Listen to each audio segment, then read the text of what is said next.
Bonjour à tous et bienvenue à la 9e vidéo de cette série consacrée aux prérequis. Aujourd'hui, nous voyons l'opérateur divergence.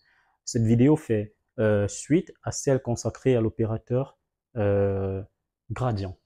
Donc aujourd'hui, nous verrons le sens physique de l'opérateur divergence et comment exprimer cet opérateur dans n'importe quel système de coordonnées.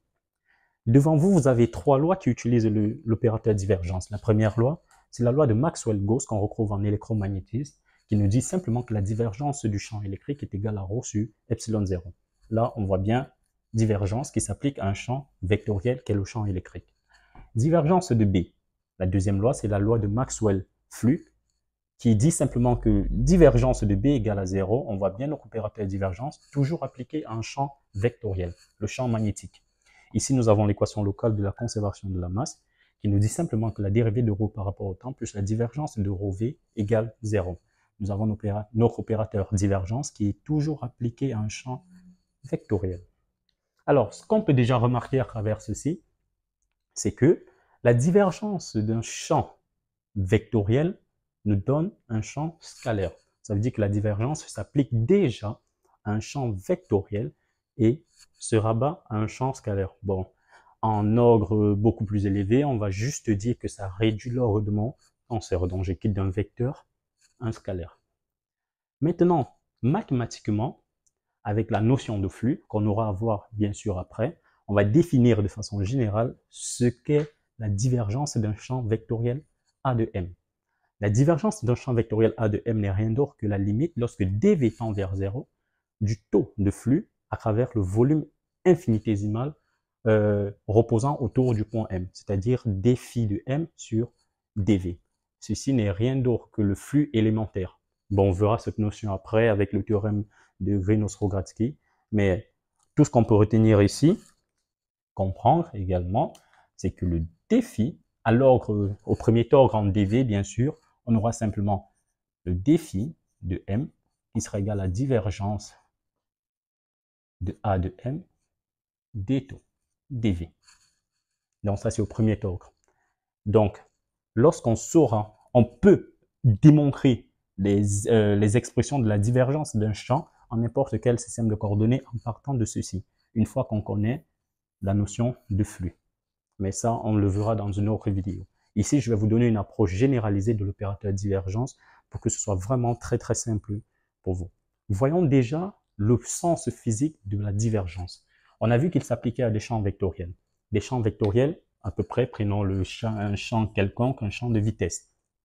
Donc, lorsque j'ai un fluide, par exemple, qui s'écoule, j'ai mon champ de vitesse, j'ai mon champ de vitesse que je peux décrire, que je peux déduire, et qui peut caractériser les lignes de courant de mon écoulement. Lorsque je vais calculer la divergence de mon champ de vitesse en un point M, ce que j'essaye de faire en réalité, donc si là j'ai mon écoulement par exemple, disons que là j'ai mon champ de vitesse, de consort, ainsi de suite.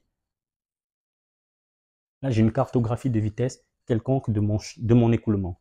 Ce que je vais essayer de faire lorsque je viens en un point M et que je calcule la divergence de M, je vais essayer de savoir si en ce point M là, il y a une source ou un puits de ce champ vectoriel. Autrement dit, je vais essayer de comprendre le comportement des lignes de mon champ dans le volume élémentaire qui entoure le point M. Donc, comme j'ai pris là, par exemple, là j'ai mon point M, tout ce volume élémentaire, supposons que c'est en 3D, donc disons que c'est une sphère, par exemple, tout ce volume élémentaire, où on pouvait prendre un élément genre cartésien, puis juste un petit cube, tout ce volume élémentaire, je vais essayer de voir comment les lignes de courant se comportent à l'intérieur de ce volume élémentaire. Déjà, il faut savoir que comme la divergence d'un champ est une grandeur scalaire, alors la divergence de ceci peut être soit positive, soit négative, soit nulle, de n'importe quel champ. Maintenant, il peut arriver que dans mon volume, voilà comment les lignes de champ se comportent, comme ceci. Elles donnent l'impression de s'écarter. Vous voyez? Alors là, donc ça c'est une situation qui peut arriver. Je peux également arriver, en zoomant par exemple sur mon élément de volume autour du point M, que mes lignes de champ ont tendance à se resserrer. Vous voyez que là, elles ont tendance à se séparer, à se resserrer, ou encore, bah rien. Elles restent idem. Donc ici, par exemple, la divergence de mon champ, si c'est V, ce sera nul. Mais là, par contre, là, j'ai une source. Ça veut dire que les lignes de champ tendent à s'écarter de mon point M. Là, j'ai une source de champ. Là, j'ai un puits tout simplement parce qu'il y aura convergence des lignes de champ vers le point M. Donc, c'est en fait à ça que... c'est en fait, bon, ici, bien sûr, on aura divergence de mon champ qui sera positif et ici, divergence qui sera de mon champ qui sera négatif. Donc, ce que j'essaye de caractériser, c'est l'extensivité du flux de mon champ vectoriel à travers un volume élémentaire qui entoure mon point M. C'est tout simplement ce que la divergence de V va essayer de me donner comme information. Donc, lorsque je trouve un résultat, je peux déduire qu'en ce point, exactement, il y a source, ou bien il y a une source ou un puits de mon champ vectoriel, tout simplement. Voilà. Maintenant, allons sur le trait mathématique. Déjà que nous savons à quoi ça représente, ce que ça représente physiquement. Mathématiquement, vu qu'on a déjà étudié les notions on a déjà étudié tous les systèmes de coordonnées, alors une expression généralisée de mon opérateur ne devrait pas faire problème vu qu'on connaît tous les coefficients métriques associés à tous les systèmes de coordonnées. Si tu ne les as pas encore vus, tu peux consulter les vidéos précédentes pour voir chaque système de coordonnées, les éléments de longueur, de surface, de volume et les coefficients associés. Alors, je prends un champ quelconque, A. La divergence de mon champ A sera simplement dans un espace tridimensionnel donné par 1 sur H1, H2, H3, une sommation sur I de la dérivée partielle de HJ, HK, AI par rapport à UI. Je vais m'expliquer. Je fais une sommation sur I. Il y aura une permutation d'indices. Donc, vous voyez bien ici que I va aller de 1 à 3. 1 à 3. Lorsque I varie, J et K changent également. J et K prennent les deux autres indices. Donc, I, J et K, on va prendre leur ensemble dans 1, 2, 3. Donc, I, J, K appartiennent à cet ensemble. Lorsque I vaut 1, J et K valent 2 et 3. Lorsque I vaut 2, J et K valent 1 et 3. Lorsque I vaut 3, J et K valent 1 et 2. Ça veut dire qu'en expression détachée, ma divergence sera simplement 1 sur H1, H2, H3, multiplié par quoi? Dérivée partielle par rapport à U1 de H2, H3, A1, plus I vaut maintenant 2, dérivée partielle par rapport à U2, lorsque I vaut 2, H1, J et K valent 1 et 3. Donc j'ai H1, H3, A2, plus dérivé par rapport à U3 de H.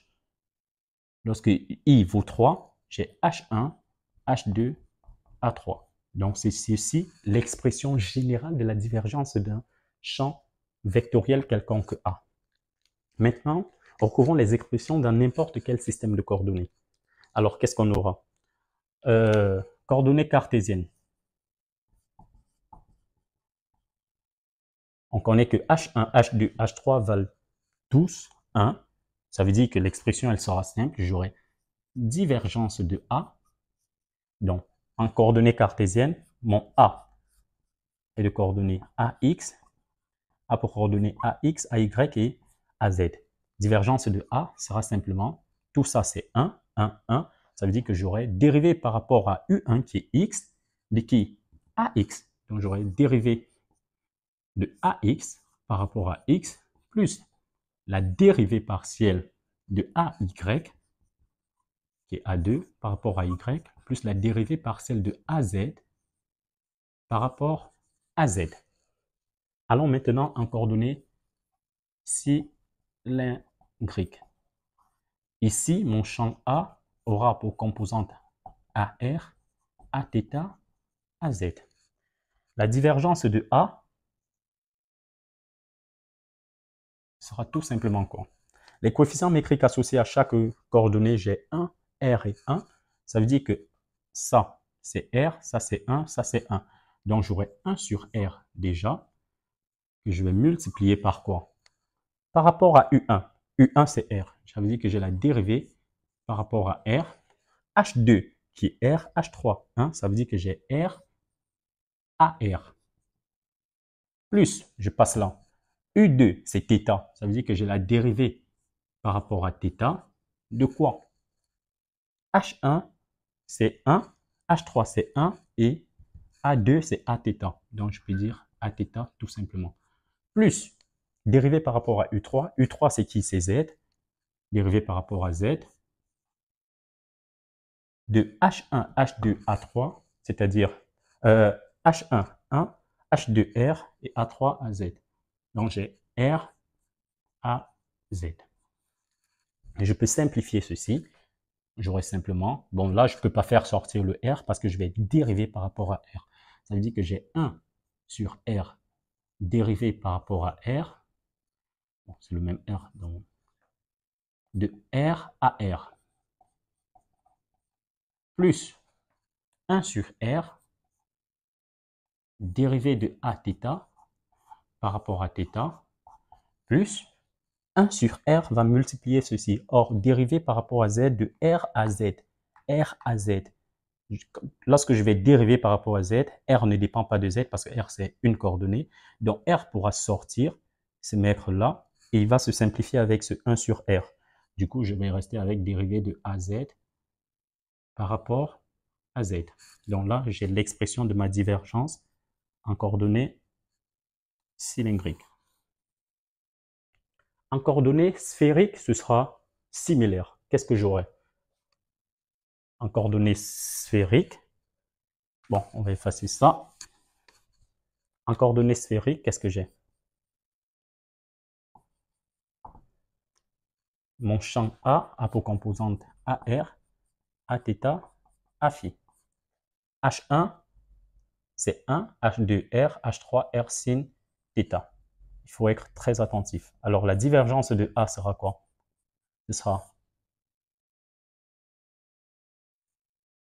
1 sur R carré sinus θ. On va aussi enlever ça. 1 sur R carré sinus θ que je vais multiplier par quoi? Par rapport à U1, c'est-à-dire la dérivée par rapport à R, de qui? H2, H3. H2, H3, c'est R carré sinus θ à R. Plus dérivée par rapport à U2, c'est-à-dire θ, de qui? H1, H3. H1, H3, c'est-à-dire R sinus θ à 2 qui est A θ. Plus la dérivée par rapport à phi de H1, H2, c'est-à-dire R fois A phi. Donc, c'est tout ceci. Maintenant, je vais essayer de simplifier l'expression. Je vais donc avoir quoi? La divergence de A ne sera rien d'autre que R carré, 1 sur R carré sinus θ. Lorsque je vais dériver, par exemple, ceci par rapport à R, sinus θ pourra sortir. Du coup, il va se simplifier avec ça. Donc, je vais rester avec 1 sur R carré dérivé par rapport à R de R carré à R. Plus 1 sur R carré sinus θ fois ça. Dérivé par rapport à θ, on est tous d'accord que R, il peut sortir. Et si R, il sort, je vais rester avec 1 sur R sinus θ. Donc, 1 sur R sinus θ. Sinus θ, il ne peut pas sortir parce que je vais dériver par rapport à θ. Donc, j'aurai 1 sur R sinus θ dérivé par rapport à θ de sin θ fois Aθ. Bon, oui. Ceci, c'est l'angle s'arrête là. Il s'est multiplié par Aθ. C'est pas, Aθ ne fait pas partir de l'angle. C'est juste pour préciser. Maintenant, ici, j'ai 1 sur R sinus θ qui va multiplier ceci. Lorsque je dérive par rapport à phi, R il peut également sortir. Du coup, je vais rester avec le 1 sur R sinus θ toujours. Dérivé de A phi par rapport à phi, tout simplement parce que R est sorti. Donc voilà l'expression de la divergence de A en coordonnées sphériques. Si vous avez n'importe quel champ, vous vous rassurez simplement de déterminer si c'est exprimé en cartésien, en cylindrique ou en sphérique, et vous utilisez les expressions que nous avons vues. Donc ce qu'il faut juste avoir en tête, c'est cette expression généralisée de l'opérateur divergence. Vous connaissez tous les coefficients métriques, vous connaissez toutes les coordonnées associées à chaque système de coordonnées et vous pouvez déduire tout ce que vous voulez. Quelques propriétés également pour l'opérateur divergence. Alors, sachez que si vous êtes amené à calculer par exemple la divergence d'un alpha de M, un champ scalaire, for un A, alors ceci n'est rien d'autre qu'on sait que la divergence d'un vecteur, c'est un scalaire. Donc, on va essayer de créer un scalaire à partir d'une combinaison de ceci. C'est pour ça que je vais avoir gradient. Il faut transformer le alpha de M en un champ pour faire un produit scalaire. Donc, j'aurai gradient de alpha de M que je vais faire scalaire A plus. Donc, j'ai déjà là un scalaire. Maintenant, il me faut avoir un autre scalaire. C'est pour ça que je vais faire alpha de M maintenant fois divergence de A, tout simplement. Parce que je sais que divergence de A, ceci c'est un scalaire, produit scalaire de deux vecteurs, ça me donne un scalaire. Donc, ceci peut également aider lorsqu'on vous demande, par exemple, vous avez vu dans la loi de conservation de la masse, on avait divergence de ρV. Vous pouvez directement déduire que si ρ est variant, vous pouvez appliquer ceci, vous aurez directement gradient de ρ fois scalaire V plus ρ fois divergence de V, tout simplement. C'est comme ça que vous pouvez appliquer certaines formules. Donc, ça peut arriver dans certains exercices. Et là, par exemple, nous avons aussi, qu'est-ce qui peut créer un vecteur? Donc, si nous avons deux vecteurs, par exemple, A vectoriel B, produit vectoriel de deux vecteurs qui nous donne un vecteur, ça veut dire qu'on peut appliquer l'opérateur divergence à ceci. Mais il ne faut pas oublier que ça doit nous donner une grandeur scalaire. Alors, ceci ne sera rien d'autre que B, divergence, oui, B, scalaire rot de A, l'opérateur rotationnel, on va le voir à la vidéo prochaine, donc c'est juste pour l'introduire également. B scalaire rotationnel de A moins A scalaire rotationnel de B. Si je ne me trompe pas, je pense que ça doit bien être ceci pour l'opérateur divergence. Donc, ce sera tout pour cette vidéo. Tout ce qu'il faut retenir de façon physique, c'est que divergence d'un champ quelconque A de M, en M va juste me donner le comportement des lignes de champ de A sur le volume élémentaire qu'on obtient autour de M.